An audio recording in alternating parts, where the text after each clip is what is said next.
Good morning and welcome back to church. Uh, Today I'll be speaking on continuing on a series that I started called Wisdom. And it's really a collection of uh, what I call nuggets of truth to help you in your life, to help you live a better life. Um, and so uh, individually by themselves, it might not absolutely change your life, but I think taken collectively as a whole, uh, it is my prayer that it would substantially improve the quality of your life. Okay, and technically, I could have turned each of these nuggets into a full sermon by themselves, but I've decided uh, to collectively group them all under a basket called wisdom, because my intention to develop a few other category of sermons uh, that would form an overarching kind of story, a narrative that would help you live a kind of Christian life that would allow you to fulfill your destiny, your calling, and to be all that God called you to be. So that's kind of a long introduction to understanding where we are in terms of this particular sermon. So this sermon is it's called Refuge, and it is within the collection called Wisdom. Um, and it comes from this verse, Psalms 46, uh, verse 1 and 2. God is our refuge and strength, an ever-present help in trouble. Therefore we will not fear, though the earth give way, and the mountains fall into the heart of the sea, though its waters roar and foam and mountains quake with their surging. Now, I want you to take a minute to think about what the psalmist is actually saying with this verse. Okay, uh, first thing I want you to look at is God is our refuge and our strength. Okay, I want you to take a few seconds to ponder what does refuge actually mean. Okay, uh, and then secondly, he says that we will not fear though the earth give way and the mountains fall into the heart of the ocean or of the sea. Now, I'm not sure about you, but uh, if you ever been through an earthquake, it can be a pretty scary experience. Okay, I've actually been through an earthquake in Malaysia, believe it or not. When the tsunami hit Indonesia, there were shocks that went through into Malaysia and in Kuala Lumpur. If you ever lived on a high-rise condo somewhere on the higher floors, during that period, you would experience the shock waves, and things within the condo would actually start to move, as in like your cupboards, your chairs, your tables, they would start sliding back and forth, and uh, literally the entire building would actually start to sway. And I was in one of those high-rise condo at the time it was happening.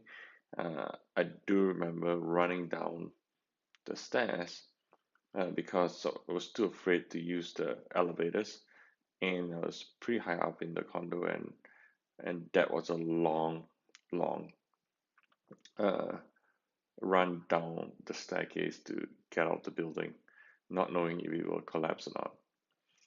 So, uh, so, so if you've been through, and that was just minor, okay, compared to what the psalmist is talking about here. The psalmist is talking about the earth give way and the mountains fall into the sea.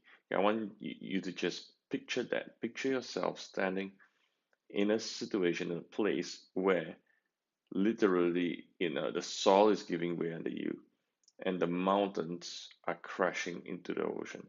Okay, that's kind of image you need to have and ask yourself, what would your level of anxiety and fear be if you were really in that situation? Okay, and now ask yourself, why does the psalmist say, "We will not fear"?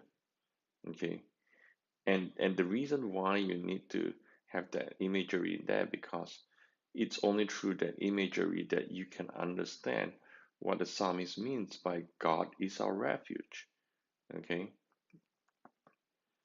and so keep that imagery in mind, because there's a lot of symbolism involved here, but it's not just symbolism in this particular case is that helps you bring an understanding of this passage, but more of the imagery. I think this in this particular case is more of the image.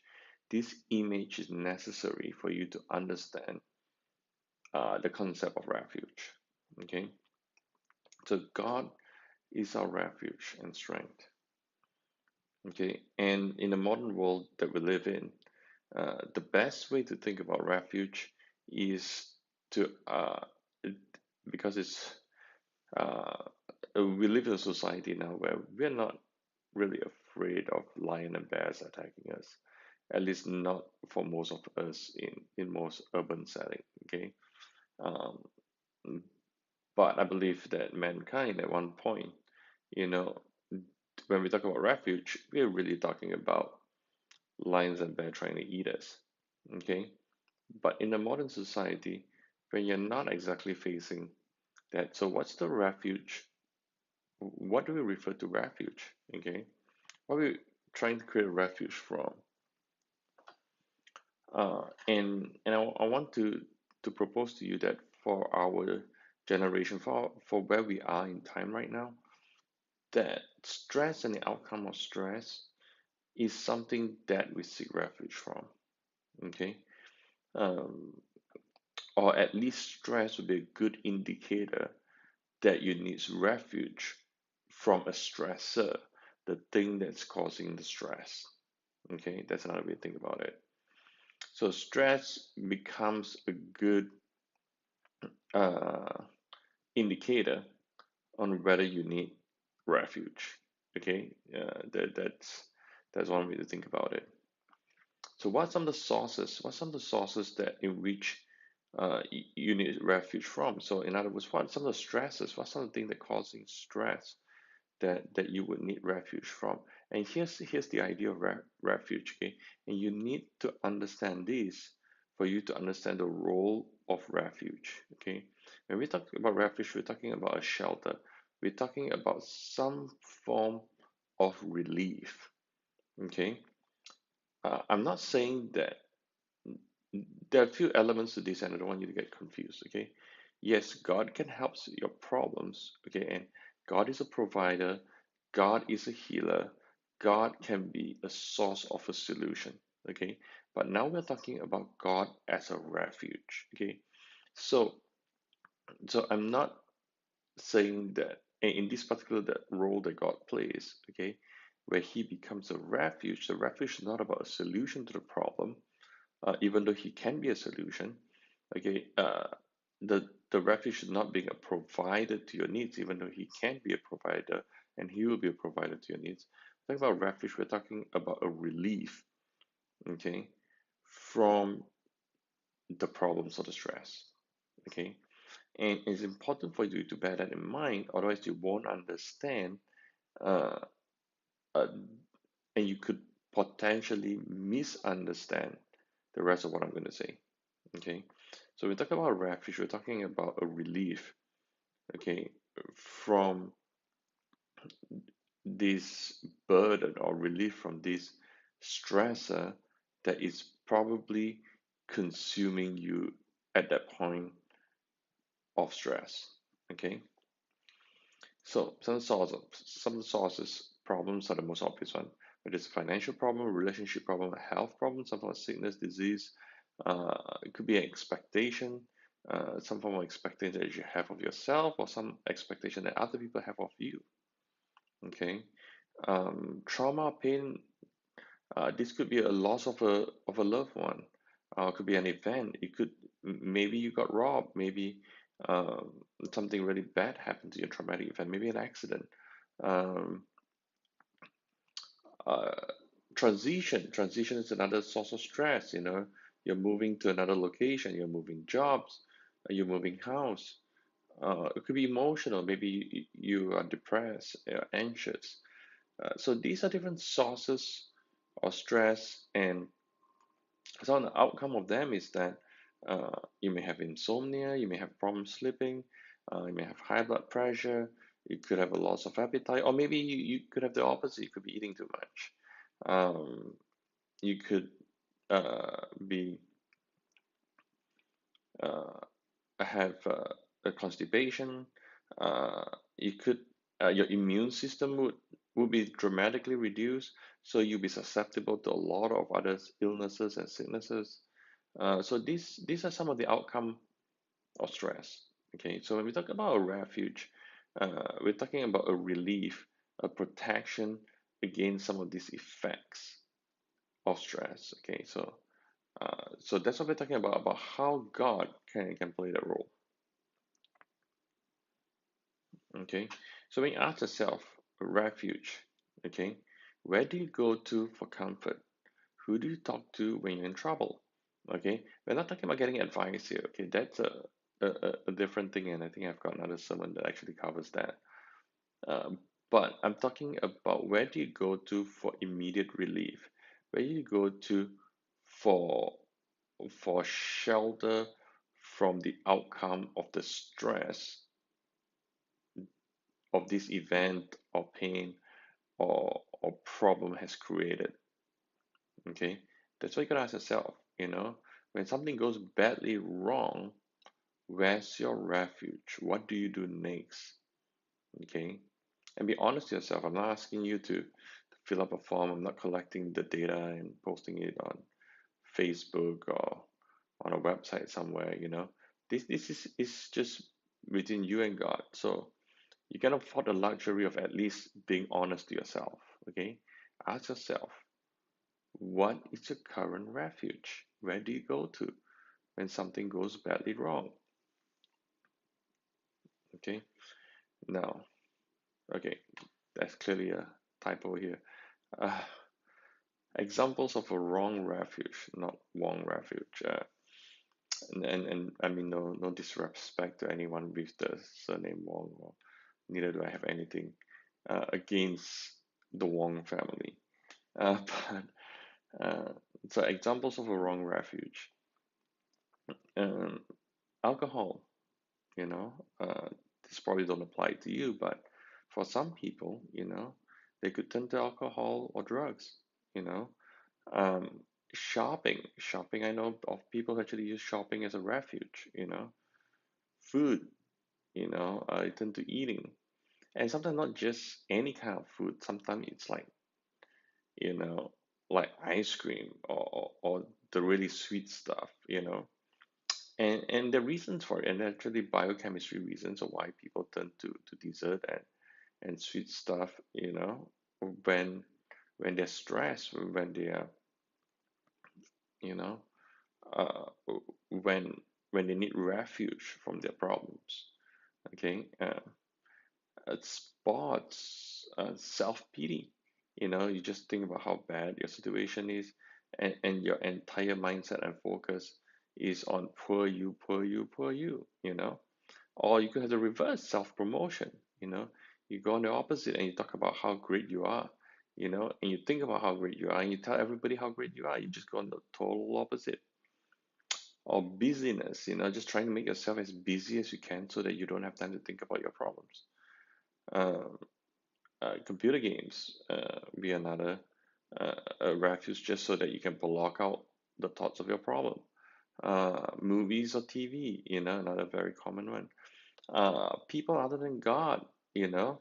Um, Now, I'm not talking about, don't get me wrong, I'm talking about using people as a refuge, and not about seeking them for counsel or advice or stuff like that. Okay, I'm talking about refuge. It's two totally different things. Okay, I'm not saying that it's wrong to talk to people, but by all means, a lot of stuff on here you see on this page, there's nothing wrong to engage in them for for reasons other than refuge. Okay, but when you engage with it for for the main purpose of refuge, from your stresses or the thing that's stressing you out, or your problems or your pain, then it has a potential to cause you serious harm. Okay, so that's why I say you need to understand what refuge is. Okay, so there's nothing wrong with talking about to people about your problems. Okay, but it's when you seek them out as a refuge from your problem. Okay, then that could be a problem. Okay, so what's the issue with wrong refuge? How do you know it's a wrong refuge? Okay, you look at the outcome. Okay, if it takes you away from God, okay, the moment you engage in those activity of refuge, or you will quickly realize that it actually takes you away from God. You can actually feel yourself going further away from God. Okay, because essentially what's doing is that it's creating another God in your life. It's creating something that plays a role that God is supposed to play. Okay, so this is a good indicator. Like I said, I cannot list out every possible activity or item that you could potentially use as a refuge, but what is more useful is for you to evaluate whether that activity or the item of refuge uh, is a wrong refuge. Okay, and the first indicator is, does it take you away from God? If it does, it's wrong refuge. The other good indicator that's a wrong refuge, it's a disaster.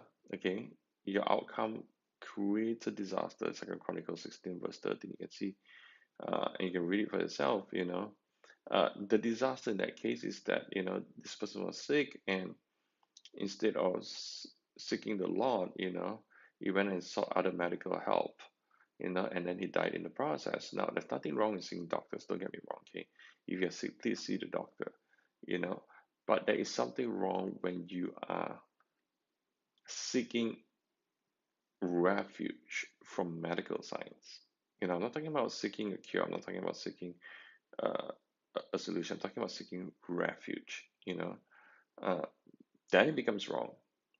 Okay, and and and and yes, I think the wise thing to do is to seek refuge from God. And then ask the Lord which doctor you should go to see to get your solution to your medical problem. Okay, um, so that's what you should be aware of. Uh, if whatever you're using for refuge is bring about disaster, that's a good indicator. That's a good indicator that that's probably the wrong refuge. Now, how do you know it's the right refuge? Okay, and because it's when we say God is our refuge, okay, the question is that what do you do in that situation? How do you actually apply that? What do you do differently than what you usually do? Okay, and for different people, for different individuals, I believe it could all be slightly different, or maybe not just slightly, maybe really different from people to people. Okay, but I think it's a good indicator. Um, you can evaluate it this way. Okay, does it bring strength? Okay, so this is what I mean by right refuge. Okay, when something goes wrong, how do you go to God as a refuge? Okay, for different ones, it could be different. For some obvious one, you'll uh, be like praying. Okay, if the first thing you do when something goes badly wrong is to pray and seek the Lord. Okay, that's using God as a refuge.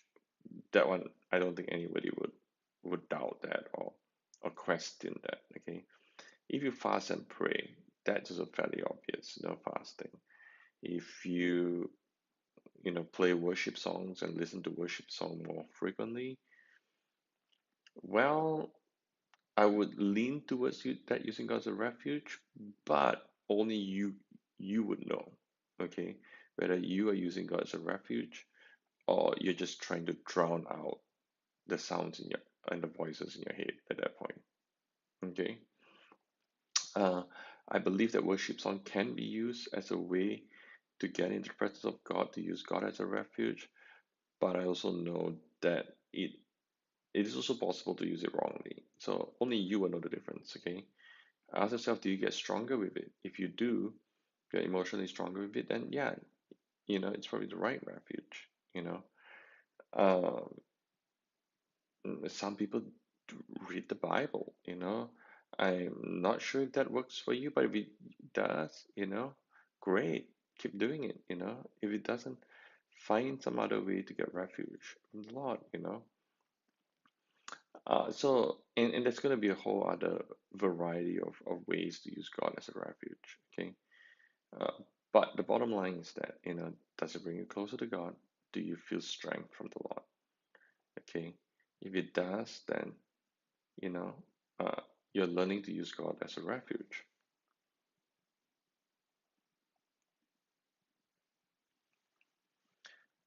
Then the next indicator that you're using the right refuge in terms of, using God as a refuge, um, is that there's no fear.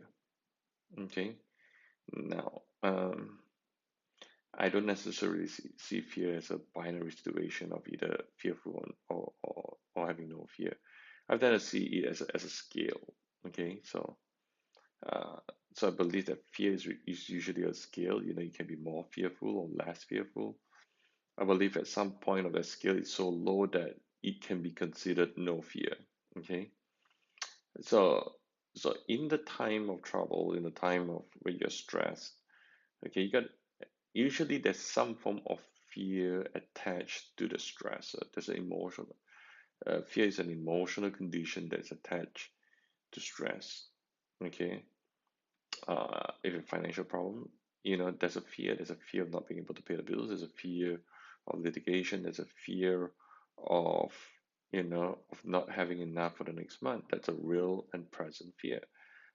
If you have health issues, your real and present fear of the possible health outcome complications and what it'll do to your body. Okay, so the fear is real. Okay, um, but when you seek the right refuge, I believe that you know you're not trying to block out the consequences of the problem, but the emotional sting is dramatically reduced. Let's put it that way. Okay. So you're aware of the problem, you're aware of the possible outcome, but you are not imprisoned by the emotional fear of the problem. Okay. And that allows you to actually have a better outcome from the problem because now you can make decisions, now you can make choices without the emotional element of fear. Okay. So if you know you're in the right refuge, when your emotional part of the problem, which is the fear part of the emotional element of the problem, is dramatically reduced.